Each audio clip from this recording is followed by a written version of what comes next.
Hello everyone and welcome to Top of the Box, where some friends have gathered around the virtual table to talk about some board games in the Game Emporium. My name is Luke, that is Ross. Yeah. And I'm back in my usual seat for filming one of these because Laura's not here working. She's at work working, as opposed to working from home, rather than calling her out for not doing work. She's working from home. She's working at work. It's fine. Forced into a specific location. Yeah, exactly. She had to go elsewhere.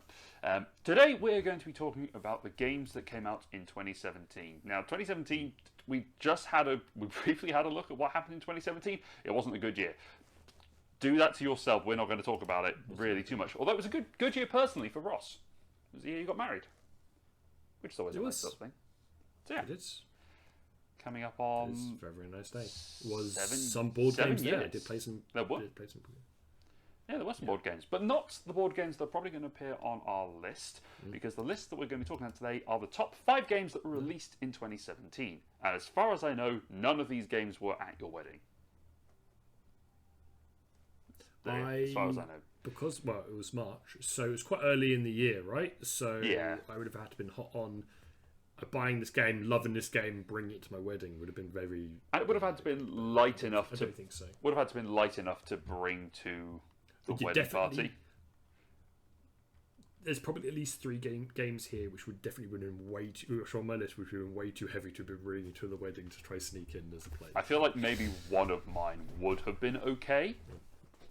The rest probably not. Anyway, so that's what we're going to be talking about today. We're going to go continuing our Games of a Year series, and this year is 2017. Although we're now in 2024, so that's it. Happy New Year, by the way. This is the first one we're doing since that's ticked around again. But there we go. So let's have a look at our games, and starting with number 5. I've got a few honourable mentions then. Oh, okay, cool. What have you got? So let's have a quick. I've got. I'm gonna have a quick scan, see if anything comes up to me. Fog of Love. Yeah, it's an okay game. Yeah, exactly. That's why it's an honourable mention and not on the list. Codenames Duet, which is obviously slight variations, so that's a good one. You're right. Codenames Duet would have been on my honourable mentions. It was buffeting around, maybe my number 6. And then Cat Lady was the last one on there. Again, quite a lighter game, so not usually my thing, but worth an honourable mention, I would say. So. Yeah, your wife loves it, which kind of helps. Yeah, it's always a good thing. Quite a lot. Yeah, nice. So let's have a look at our number 5 games then. My number 5 on this is a game that I have come to love playing digitally and kind of never want to play it physically. I've talked about this in a previous video. It is Dice Forge. Because Dice Forge is a game, it's kind of I guess it's a dice builder, effectively, is probably the easiest way of describing it. And you are literally taking faces off of dice and putting different rewards onto them, so that when you roll the 2 dice, you get some stuff. And then you're trying to build up these combos. It's almost like a deck builder, I guess, in that sort of aspect. Yeah. But you are literally just rolling 2 dice and seeing what comes off them. You can re-roll them a couple of times to try and get better rewards, and then spending the combinations of gold, moonstones, and sunstones to get yourself victory points. It's a nice little game. It's fairly straightforward to teach and play. The combinations are pretty straightforward, but the overall fiddliness of trying to take the die face off, you have to get another die to prise it off, another face to prise it off, and it's just things go flying everywhere. Like I played it recently at a game store, and I watched it just fly across the room. It was like, well, that's not my copy, But, it's. I was going to say it's actually not even on my list. To be fair, actually, I don't know why I didn't make it on there. I think I must have just missed it as I was scrolling through. Yeah, it's kind of one of those like, it's a nice game. Like where you play, you're just like, it's a nice game, but it's not like. Yeah, it's still good. I still think it's one of the top games of that year. I just never want to play it physically anymore because the BGA implementation is so smooth. It just kind of gets rid of any need to play with it physically. Yeah. But if you do want to play with it physically, there's a nice tight townness of the dice. They're like sort of like 1.5 inches thick. They're quite chunky, which is always quite pleasing. So yeah, that's my number 5. Yeah. There's what's it called? Planets? I never played it actually before, but you have like almost what is it, 12-sided or 8-sided? Yeah, the big D12, 12-sided shape of just magnetic planet pieces. Laura and I played that actually at the Dice Box in Peterborough. Which I want to play, but obviously it kind of set a similar vibe, so I've always been curious about how it compares to Dice Forge. Yeah. Pretty good. My anyway, my number 5. I think also is kind of one of those. It's nice game, sits in, I think, for different reason. No, not necessarily because of the tech thing, either, just because of the style of it's photosynthesis. So yeah, photosynthesis was actually, you know what, photosynthesis probably would have been one of my honorable mentions, but I thought it might come up on your list, so I left it alone. Yep, which is fair. Yes. A game essentially is kind of it's actually quite high strategy considering, actually, I would say, probably when you're playing it. But essentially, you're placing your species of tree out. So you're planting the seeds. You're trying to get it to grow. You're trying to get the placement so that you get light whilst blocking your opponent's light as your trees get bigger. All of this good stuff, and then you're just trying to score points based on the life cycle of your trees. So essentially, your trees eventually retire, then you score some points. Really good game. It's, I don't know, lost its shine maybe a little bit, I think is probably the way to put it. So it's still, I say it's a good game, but it's just in comparison to some of the other stuff that you can get of a similar nature now, doesn't quite hold up, I guess, as much. I think worth the fifth place on the list. So yeah, I agree. It holds a very special place for me and Laura because it was one of the games we played on our first date. So it was one of the things that helped sucker Laura into the hobby a little bit. And the copy we have, we bought from that game cafe. Oh, nice. Accidentally. That was a whole thing. I asked if they had a copy that we could buy so that we could do it, and they gave me that copy for like a tenner, and they thought that I was borrowing it, and then I went back to them, and they said, "Oh, did you bring it back?" And I said, "Well, no, I thought this was the one that you bought." And they said, "Oh, let me check with that, and I'll message you back." Never heard from them again, so it's just kind of like, I'll keep hold of it then, which is kind of nice. Yeah. Money did change hands. I did give him a tenner, so it's not like it was a. I'm just going to take this game now. You walked out of the store, That's a nice one. And I've got the expansion for it. That adds a little bit of extra elements to it. The Under the Moonlight expansion, which is cute. Need to play with it a little bit more. It's good. Solid little area control game. Yeah. Which actually works quite well at 2. Most area control games don't, but that one actually works quite nicely. Yes, I would agree with that. Yeah. Cool. That's our number 5. So let's look at number 4. Okay, my number 4. Number 4 is once again one of your games, as this can be continuous, is Near and Far. Yeah, I knew this was going to come up on your list. So, how do you... kind of a action selection, probably the best bit. It's not really like worker placement, is it necessarily? But a little bit of an adventure to it. So basically, you've got like a figurine. You move, you select a location, you do a thing, and then sometimes you can also go out exploring, and you have a little story read to you, and you make a decision around that story, and some things happen. Basically, very nice game. It's all in that same world as Above and Below. We've talked about loads before. We have, games obviously are bound on the extensions of that as well. Really good. I think it's the best of, we've talked about this before, best of that trio of games, if you can call them a trio of games. I just really like the art style. I really like the story element of it. I just it had to be in there. Yeah, it's a good game. I really enjoyed playing Near and Far. Like, we played all 3 of them in one day of that trilogy of games, and it was by far the one that we enjoyed the most. Maybe because we played that in the middle, and we kind of got tired towards the end of it. That might have been a factor of it, but we really enjoyed it. I love that you described it.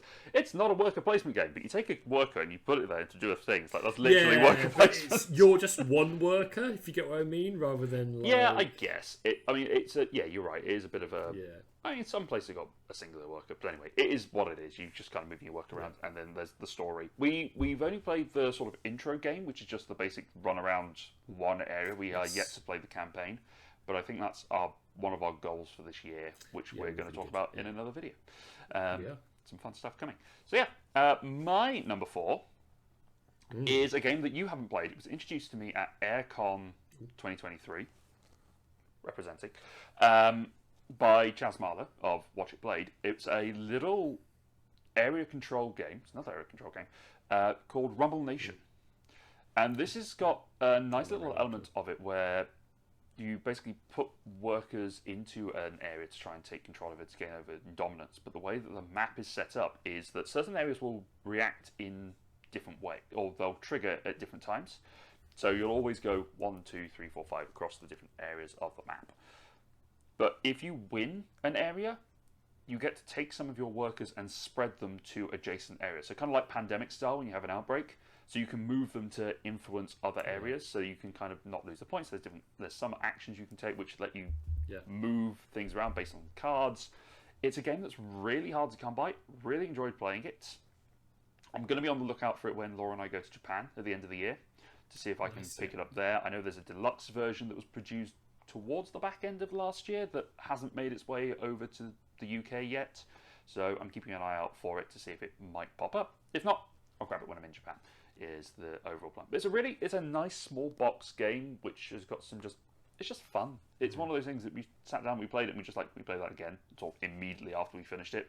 And it took like 15 minutes. So it's a nice quick area control game, which I think is really nice. That's always the son of a good game. Yeah. So that's my number 4, Rumble Nation. So let's go into our number 3s. So my number 3 is a game that has had a reprint in recent years, but the reprint is basically the same game, so it doesn't really make too much difference. There's just some quality of life upgrades that have been made to it. But it's a game that stuck out for me and Laura when we first played it, and that is Ex Libris.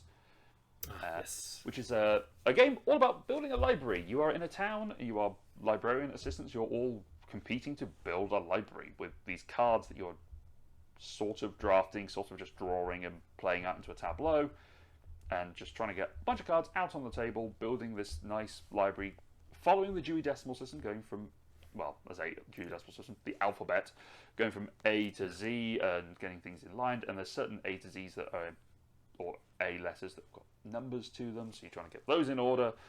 I just think it's a really nice little system. It's quite a chilled worker placement game. With these little workers that you're just popping into different locations that change every time, but some of them will stick around forever. At the end of it, they sort of become permanentized, I guess, by the population. So they just they stick around for future games, which makes the strategy kind of interesting. It's a nice game. I want to give it a go solo because I think the solo mode is going to be. It looks really interesting, and it's just a nice thinky puzzle. So. This is fun because this is probably one of the few times I get to go, I didn't input this on my list because I knew it was going to come up on your list. Hey! So I get to throw it back at your way. It was really good. Obviously, we played it really, really recently. Yeah. It was really good. Yeah. Obviously, my thing about that was really enjoy the game. I think I had to reread the locations like 4 times to properly digest what the action was and then try to cover them all off, which I think, again, might not be as much of a problem maybe in a solo game actually, because I think you'd just be a bit more, it'd be you kind of more engaged with it a little bit rather than kind of see what other, because obviously you're trying to build up your own library, but you're also seeing a little bit what other people are doing to try balance off what's going to be available for you to take or not to take going forward. So it's quite a lot. It seems like it should be quite a light game. You're just putting everything down in a nice order, but actually there's a lot of extra bits behind it, strategy behind it. How do I lay out the books to make sure that I'm not snookering myself or whatever later on, right? So, really good. Really good game. Just a nice little puzzle. Talking of sort of a nice little puzzle, this probably wasn't as good of a bit more of a tenuous link than I thought it was going to be. Yes. My number three is Azul. I knew this was going on your list.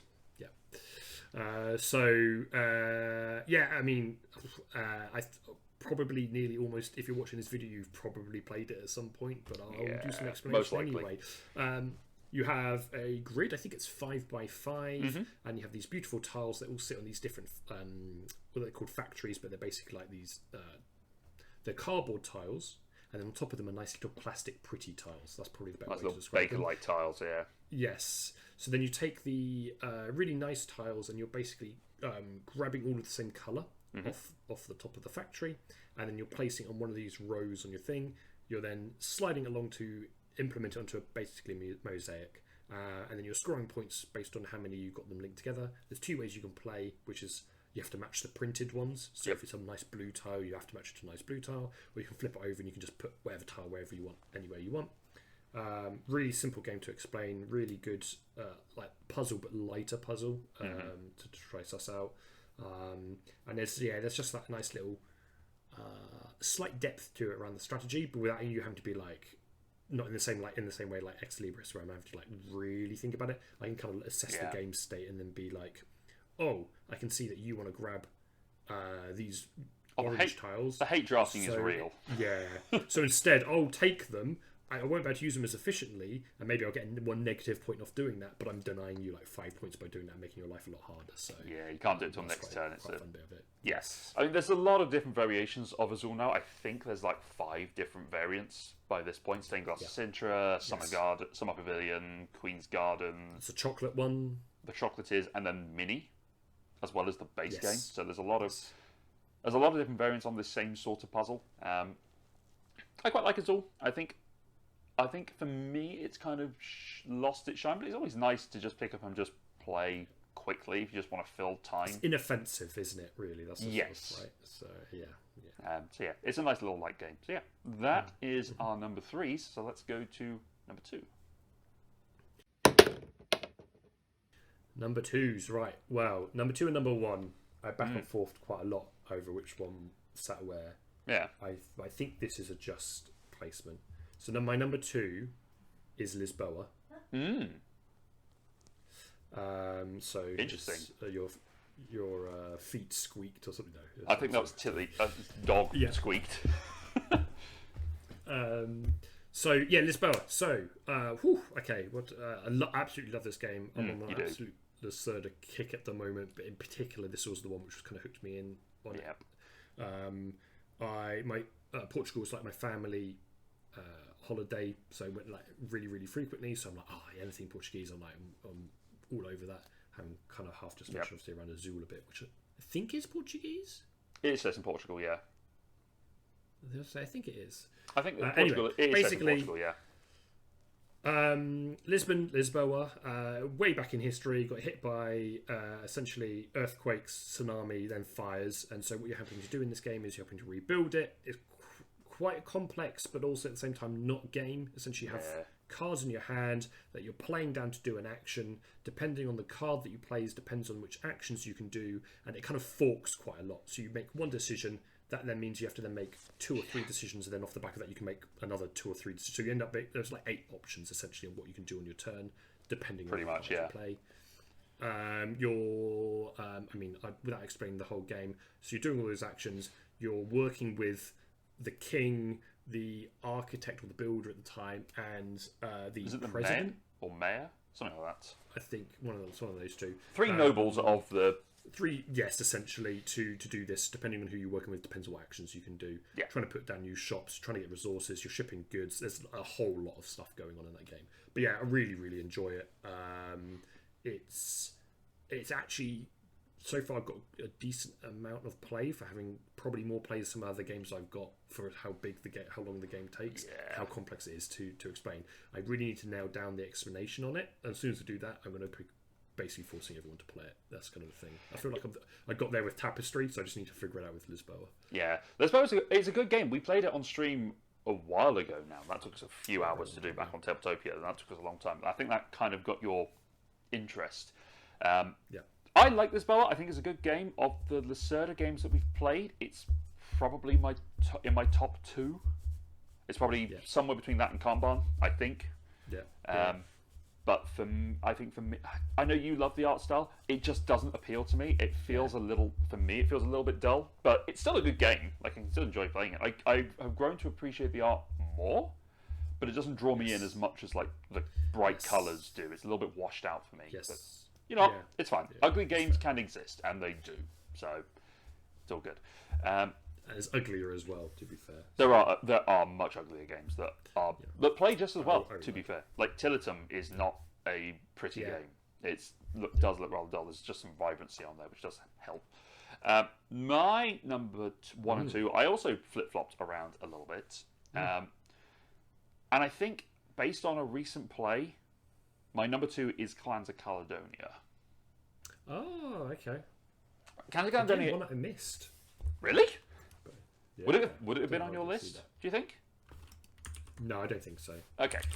I think It Clans definitely would have been like an honourable mention or something. Yeah, like yeah. that. So, yeah. it's a very small box which has a lot of game packed into it. Basically, it's a market trading game kind of where you are trying to build out across these 4 different tiles that get shuffled up, mixed around, flipped over, and all sorts to get to change up the map a little bit. And you're playing as Scottish clans, so you're going about. You've each got your own little power.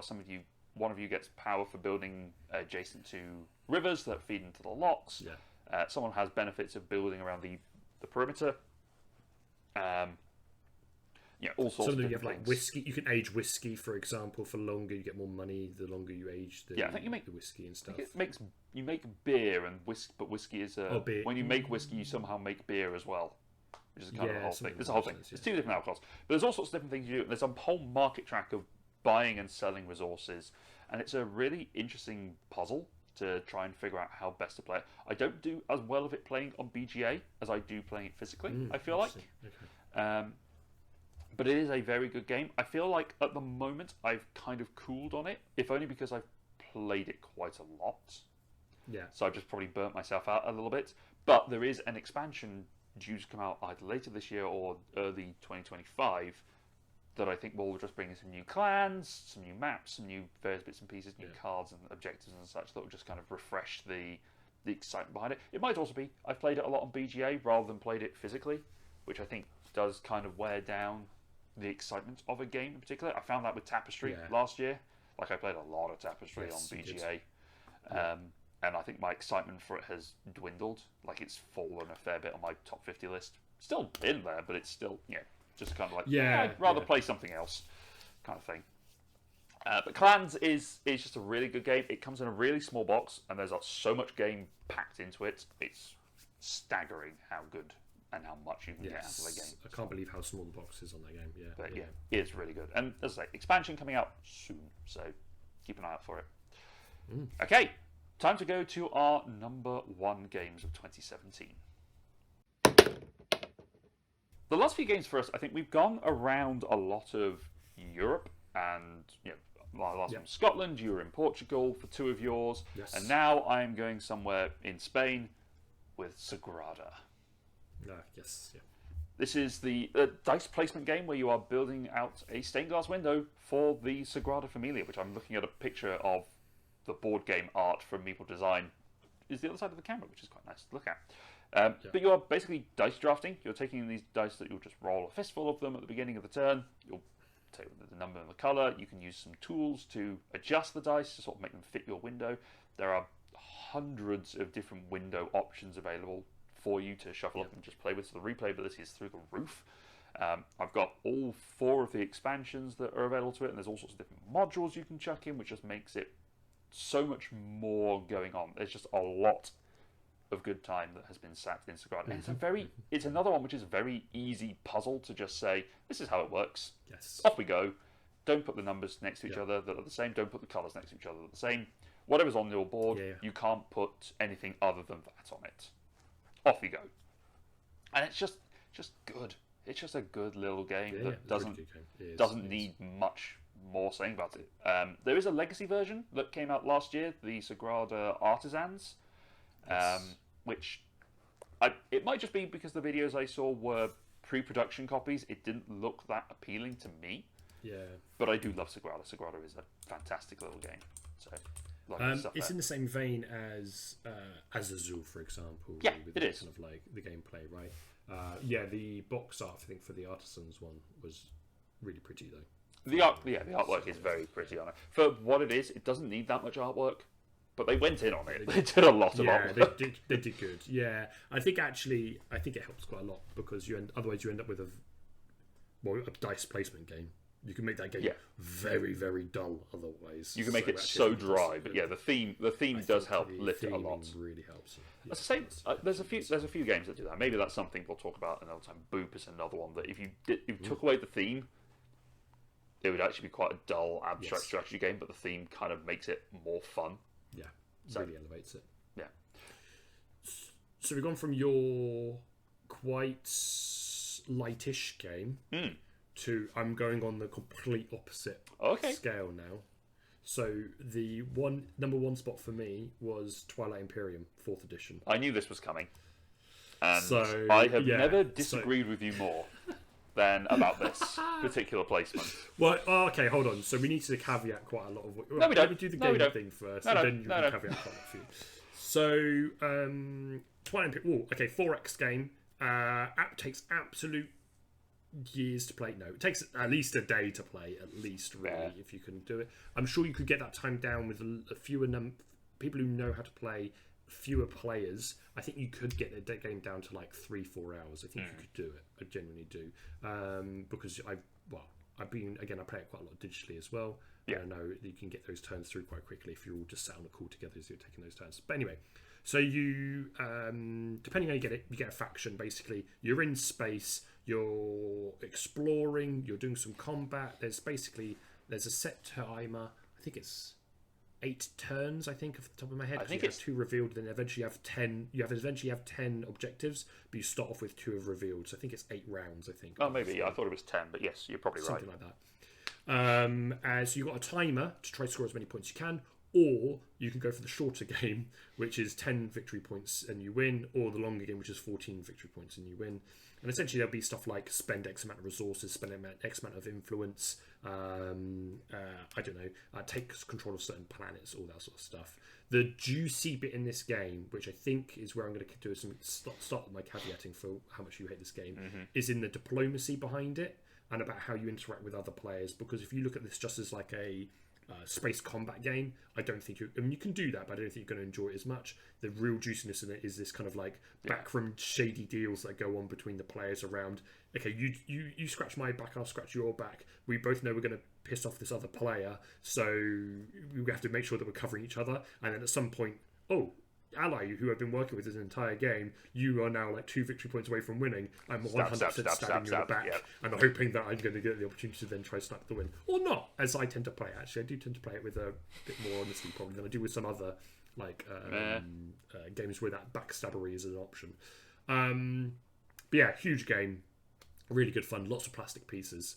I've got the expansion as well on that, so loads more races to it, adds loads more stuff like mechs and all these other bits, but yeah, really, really good game. Now here we go. Now this is the proper caveating, as I said earlier. Obviously, you've only played it digitally. Yes. With the Twilight Wars implementation, which is a whole website which you can play Twilight Imperium on. Mm-hmm. That interface was quite clunky. They have cleaned it up, by the way, but that interface is quite clunky. Mm-hmm. In fact, it's just particularly difficult because sometimes you click certain things and it interacts a different way. Sometimes you need to click a card. Sometimes you need to click the planet. It's all a bit weird. So I think your first interaction of it probably was great. I think you would quite like it as a bigger game, like physically. I mean, sorry. So here's the thing. Like, you're right. There were some issues that I had with the interface. I really did not agree with that interface. I think we also had an issue that I watched a couple of rules videos. Yes. It then took about 2 weeks before we actually started playing the game, by which point I'd forgotten everything about those videos. So I didn't really know what I was doing. And then I ended up being stuck in that game for far longer after when I got to the point where I realised I wasn't enjoying myself. I wanted to get out of the game, and it has got player elimination, so you can get out of the game. It's just like, look, guys, I'll be honest, I'm not enjoying this. Yeah. Someone eradicate me, just take over, do whatever. I'll be done. And no one could get me out. The dice luck went so poorly against the other guys that they could not kill me, and I was just sat there going... You literally had like one unit or something just sat on a planet. You were just literally fending off entire armies, like literally. It was insane. Ridiculous, and I was just sat there going, I don't know what I'm doing here or why this is going on, and the interface was not intuitive at all, which didn't help. But I think I get what you're saying about enjoying it physically and giving it a play and actually giving it a go. However, based on the experience I had playing Eclipse, I don't really want to. Yeah, I would not put them in the same pile, Eclipse and... No, but they probably aren't. But they're the same style of game, right? They're both big 4X space games. Yeah, and that theme and those mechanisms don't appeal to me that much. Yeah, that's fair. Which kind of makes it a case of, well, do I want to sink a day into this, playing this game I don't really want to play? Yeah. Or I could go and play some other games. I feel like if I played is it Twilight Inscription is the roll and Yes. write version. Yes, the roll and write version. Yeah. Might soften my view on it, but at the moment it's a very hard pass when I've got so many other games that I want to play, Yeah. and that's one that I'm very much like no thanks. And the other thing as well, obviously you kind of touched on it a little bit there, is it's a big event, make a thing of it, right? So Yes. I did it for my birthday basically, which is the main thing I wanted to do. Yeah. Get loads of people together for it. And obviously I got like the full 8 people basically in to play it. So it was, you have to make a really big thing of it, and make a big plan around it. It's not necessarily a It's not a game you can just rock got up like- one day and say you want to play it. Yeah. yeah. But yeah, I think that play really soured me to it, to be honest. Yeah. And I think playing Which Eclipse, is a shame, I think. possibly, but I think at the end of the day, there's only so many games that we can play, and I think the other thing as well is you are probably quite competitive as well, and I think there's some elements on that game you have to just be like, and I think this is the thing with, there's no way I'm winning. Like my strategy's not going to pay off. I need to throw my lot in behind someone else to then help them win. I don't mind But that. then it means you're making a commitment of a few hours of like doing that, right? Of you just being like, this is not going to be the great game for me, and I'm just going to have to do that. That's the thing. I With think Eclipse, yeah. you had to crunch on your we had time crunch really for Eclipse, right? Because we were on your stag, yeah. and we were like, we want to get through this game so we can get to some games that I'm probably going to actually enjoy rather than having to sit through this. that basically. didn't help. Yeah, I think. So, I mean, I am competitive. I do like to compete in games. When it gets to the point of something that I know I can't do anything about, then it's kind of like, okay, can we get this done now? Can we hurry up and get this done a little bit? Like impatience, I think, is probably an aspect of it. Like I don't mind losing a game. Like I've played games. No, yeah, not You so, and I, yeah, you and I have played a lot of games where I've known for quite a long way through it, I'm losing this game, and I'm like, I mean, just look at Tapestry. I forced you to play Tapestry, like 70 times or probably something last year. Yeah. And you did win, not to be like you never won, but like Well, we it's went like in knowing that. it's like a 65-35 split. Yeah. But at least But with we know going in that Yeah. the likelihood is that I'm probably going to win, right? But you're still going to be playing that game with the opportunity of what you can do. there's a chance, right? There's a chance of doing it. Whereas in those games, when you're fully into it, after a few rounds or turns, it kind of gets to a point where it starts to become clear that it's going one way, and that's kind of like I'm kind of I don't know. Also, I wouldn't want to be in an 8-player player elimination game. Yeah, that's that rough. went that long. Yeah, that's really rough. Because Yeah, that's if really it got to the rough, point, it's like, That's the thing that had me the most nervous. And actually, as it so happened, when we did play physically, I think everyone felt that a little bit. Everyone was new to the game, so everyone felt that a little bit. So no one really wanted to be that mean person who was just attacking someone. But and in fact, in every game I've played, apart from you, obviously actively seeking elimination, I don't think anyone's ever been actually eliminated. I still wasn't eliminated in that game. I was seeking it. I think I just pushed things to make you win. Was kind of what happened towards the end there. Yeah, in the end. So anyway, So that was a long chat, but it was quite contentious, maybe. that needs a little bit of context behind it, I think. But anyway, so those are the games that we think are the best of 2017. What games do you think were the best that came out in 2017? Let us know in the comments below, and have a look at some of our other ones where we talked about the 2015 and 2016 games, and see what you think about those lists. And let us know what games you're looking forward to. Is there anything on this list that we've missed off that we perhaps could have talked about? Maybe some of the honourable mentions. I think Codenames Duet was a great shout earlier on. I forgot about that entirely. But yeah, so that's it. We're going to be back with some more of these as time goes by. We're going to be going through up until 2024 now. I think by the time we're going to try and film more of these sort of earlier in the year, so we can get some continuity of these coming out, and so that by the time. Well, as a spoiler, because obviously we're going to be talking about challenges soon. I think one of my challenges might be related to these videos in this series. Ooh. So guess we'll find out. we need to do these, so then we can have a chat about the challenges, so I can actually be informed about what my challenge is going to be on that. So. There you go. So yeah, we're going to try and make some more time to try and film these more frequently and sort of come through. So we can get up to like 2024 games. These are the games we're looking forward to that are coming out this year. We might have to do them out of order so that it feels contextually relevant. Yeah, that might be something that we do. So we might have a look at that. Maybe the next one will be jump forward 7 years, and it'll be very confusing. But who knows? We'll see what happens. But yeah. Until next time, everyone, thank you very much for joining us. If you like what you see, like, subscribe, do all the things if you would like to. And we'd love to see you again soon. Speak to you soon. Bye-bye. Bye-bye.